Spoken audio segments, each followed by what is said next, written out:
Hello there. Michael Gove has been up before the beak on charges of bias in pandemic contracts, and Joe Biden has been using the G7 summit to lecture the UK on Northern Ireland.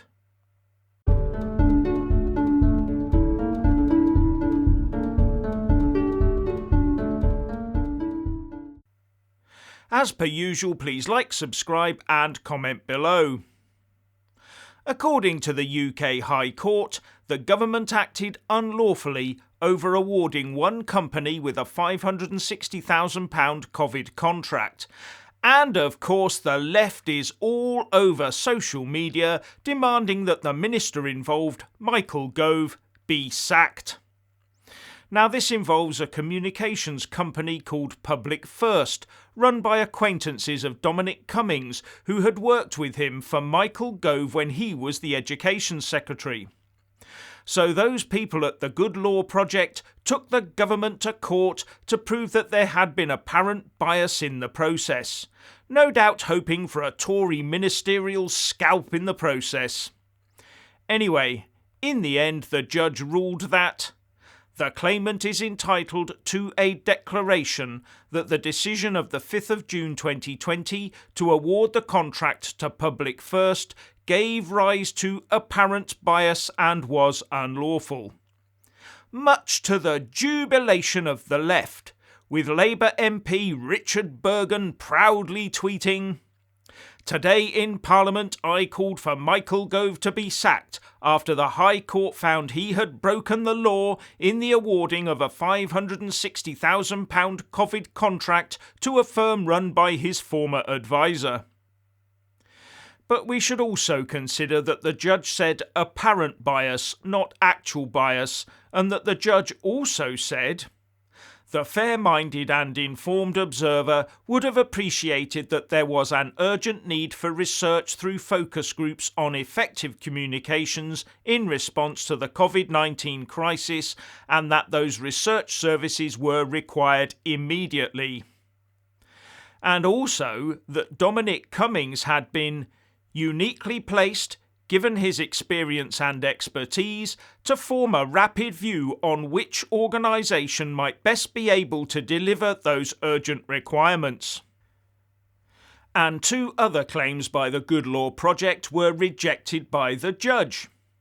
Not as damning a judgment as those on the left would have you believe.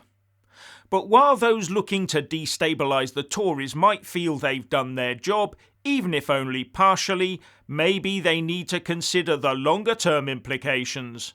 The next time a government of any party persuasion faces another emergency or crisis moment, their first question might be, have we got enough lawyers and trained bureaucrats on hand to deal with our administration of this particular crisis so I don't end up in court after it blows over?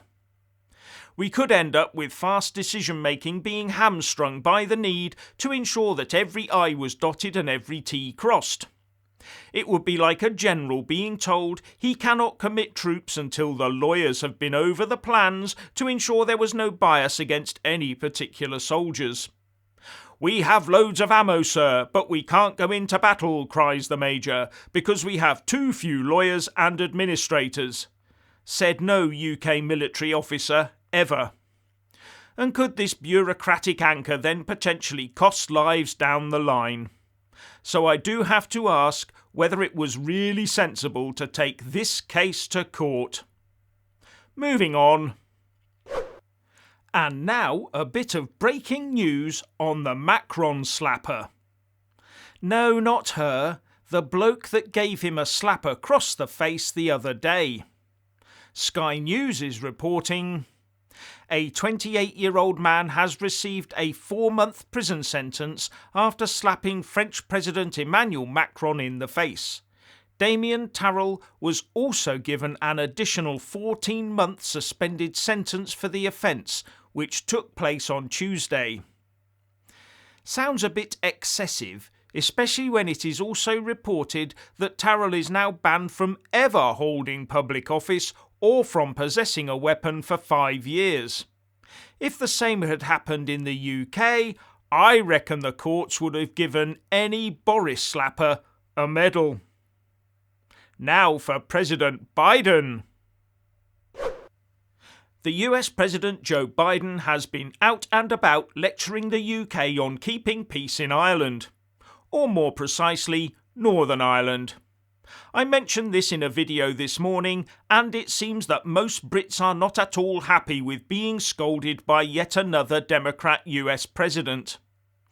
But while he's firing his biased, one-sided pro-United Ireland rhetoric about, Sir Peter Marshall, a British diplomat who served as Commonwealth Deputy Secretary-General from 1983 to 1988, writes in the Express, "The Northern Ireland Protocol is an assault on the basic human rights of the people of Northern Ireland. It is the direct consequence of the EU's determined refusal to accept its obligations under Article 50 to take account of the framework for our future relationship when negotiating our withdrawal agreement. The present situation is unsustainable. Everyone knows it.